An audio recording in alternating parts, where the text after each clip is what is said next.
Doctor ad lib से स्वामी B दास। आप सभी का स्वागत है। आज हम आपके लिए एक ऐसा विषय, एक ऐसे रोग के बारे में जानकारी लेकर आए हैं जो विटामिन सी की कमी के कारण होता है, जिसे स्कर्वी रोग बोला जाता है। जहाँ आम भाषा में कहें कि खून का बंद ना हो जाना, या मसूड़ों में खून आना और लगातार आते रहना। आप बार बार डॉक्टर के पास जाते हैं कि मेरे मसूड़ों में खून आ रहा है,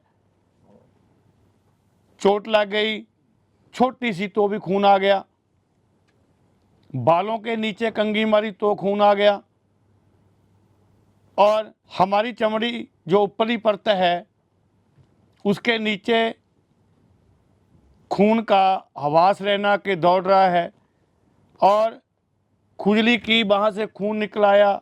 हमेशा थकान बनी और कमजोरी बनी रहती है विटामिन सी के कमी के कारण। वो स्कर्वी रोग के बारे में हम जानकारी लेके आए हैं। ये एक ऐसा रोग है स्कर्वी रोग कि आपके जोड़ों को और मांसपेशियों को भी कमज़ोर कर देता है, और वहाँ पे खून इतना पतला कर देता है कि छोटी सी चोट से भी आपको खून की धारा बगने लग जाती है, और खुश्क चमड़ी हो जाती है, जो लकीरें बहने लग जाती हैं, अनीमिया की कमी हो जाती है क्योंकि चोटें लगती रहती है, खून निकलता रहता है, और जख्म देर से ना भरना। ये विटामिन सी की कमी के होने वाला रोग है। बहुत रोगों के बारे में हमें नहीं पता होता, लेकिन वो दवा से नहीं, घरेलू उपचारों से ठीक होता है। हमारे पास कुछ ऐसे रोग हैं जिनका एलोपैथिक में इलाज नहीं है, आयुर्वेद में है। वो भी साधारण ढंग से, साधारण भाषाओं में, साधारण जड़ी बूटी से उसका रोग हो जाता है, तो उसे ठीक किया जाता है आयुर्वेद में। तो ये विटामिन सी के होने वाला स्कर्वी रोग, आप इसको घर में कैसे ठीक करेंगे, इसके के लिए हम आपको 3 जड़ी बूटी के बारे में चर्चा करेंगे।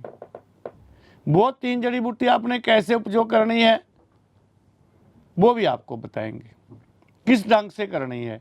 जड़ी बूटी तो 2 ही हैं, लेकिन एक फल है, वो आप कैसे यूज करेंगे। पहली बात तो जिन जिनों में विटामिन सी है, जैसे हमारे पास अंगूर है, संतरा है, मौसम्मी है, पीलिया बेरी है, जो एक खट्टे पदार्थ हैं, इनका सेवन आप ज़्यादा करोगे तो स्कर्वी रोग में मसूड़ों के जो खून आता है, जब बार बार चोट लग जाती है, जख्म आपका नहीं भरता, तो विटामिन सी इस रोग में और इस लक्षण में बहुत अच्छा काम करते हैं। पहली बात तो हम फलों की करेंगे, और खाने में हम पत्तेदार सब्जियों का ज़्यादा उपयोग करेंगे, साबुत दालों का कम करेंगे। दली हुई दाल आप ले सकते हैं, इसमें उड़द की दाल की मनाही रहती है, उड़द की दाल आपने नहीं लेनी, और जो भारी सब्जियां हैं जो आप नहीं खा सकते वो भी नहीं आपने लेनी। हरे पत्तेदार सब्जियां आपने लेनी है, उनमें कोई गड़बड़ नहीं, उसमें अनीमिया ग्रो को ठीक करती हैं हरी पत्तेदार सब्जियां।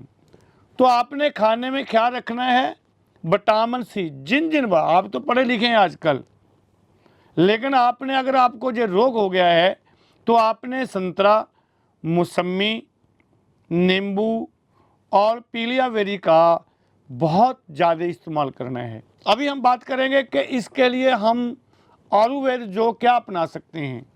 वो आयुर्वेद जो योग है, पहला आता है आंवले का जूस। अगर आपको हरा आंवला मिलता है तो आप जी ने करीब 100 ग्राम आंवले का जूस पीना है, उसमें थोड़ा पानी मिलाकर आप सेवन कर सकते हैं। दिन में 2 बार लें। जहाँ 5 आंवला लेना है, उसको ग्राइंड कर लेना है, धीरे ढंग से थोड़ा सा पानी डालना है, तो दिन में 3 बार भाव 15 आंवला आपने यूज करना है। स्कर्वी रोग में आपको बहुत फायदा होगा। और केले का जूस आपने 2 बार इस्तेमाल करना है, तो भी स्कर्वी रोग में आपको बहुत ज़्यादा फायदा होगा। तो ये जूस हैं दो, केले का और आंवले का, जो विटामिन सी की कमी को भी दूर करेंगे और स्कर्वी रोग को भी जड़ से ख़त्म करेंगे। अभी हम बता रहे हैं आपको जो, तो आपने क्या करना है, सूखा आंवला लेना है चूरन 100 ग्राम, और आम की गुठली का चूरन 100 ग्राम, दोनों का आपने चूरन बनाना है और इसे आपने दूध के साथ इस्तेमाल करना है। दूध के साथ इस्तेमाल कर आपने साथ में 1 या 2 केले का सुबह शाम आपने उपयोग करना है। इससे आपका स्कर्वी रोग, विटामिन सी से कमी के होने के जो रोग होता है स्कर्वी, मसूड़ों में, शरीर में कहीं भी खून बगता है या छोटी चोट लगने से खून बगने लग जाता है, खुश्क चमड़ी में, अनीमिया में, और जे रामबाण काम करता है। तो आदरणीय, जे उपयोग करें, आपको फ़ायदे के साथ साथ शरीर में एक ताकत भी आएगी, आपका इम्यून सिस्टम भी बढ़ेगा, और जो मांसपेशियों में दर्द रहता है, जहाँ जोड़ों में दर्द रहता है, उसमें भी आपको निजात मिलेगी। जे योग अपनाए, स्कर्वी रोग में बहुत अच्छा है और आप घर में इसके उपयोग कर सकते हैं। डॉक्टरों के चक्कर में, वैद्यों के चक्कर में पहनने की ज़रूरत नहीं है। तो आदरणीय, इसी भाव से कि आप सदा स्वस्थ रहें, इसी जानकारी के साथ डॉक्टर एटलिप से स्वामी बीदास। अगर आप जी को कोई समस्या रहती है, हमें व्हाट्सएप पे मैसेज कर उसकी जानकारी आप प्राप्त कर सकते हैं। कौन कौन सी जड़ी बूटी आप इस्तेमाल करेंगे किस किस रोग में, वो जानकारी आप प्राप्त कर सकते हैं। और अगर आपने कोई टेस्ट करवाया है, रिपोर्ट करवाई है, वो हमें व्हाट्सएप पे भेज के उसका समाधान प्राप्त कर सकते हैं। नमस्कार।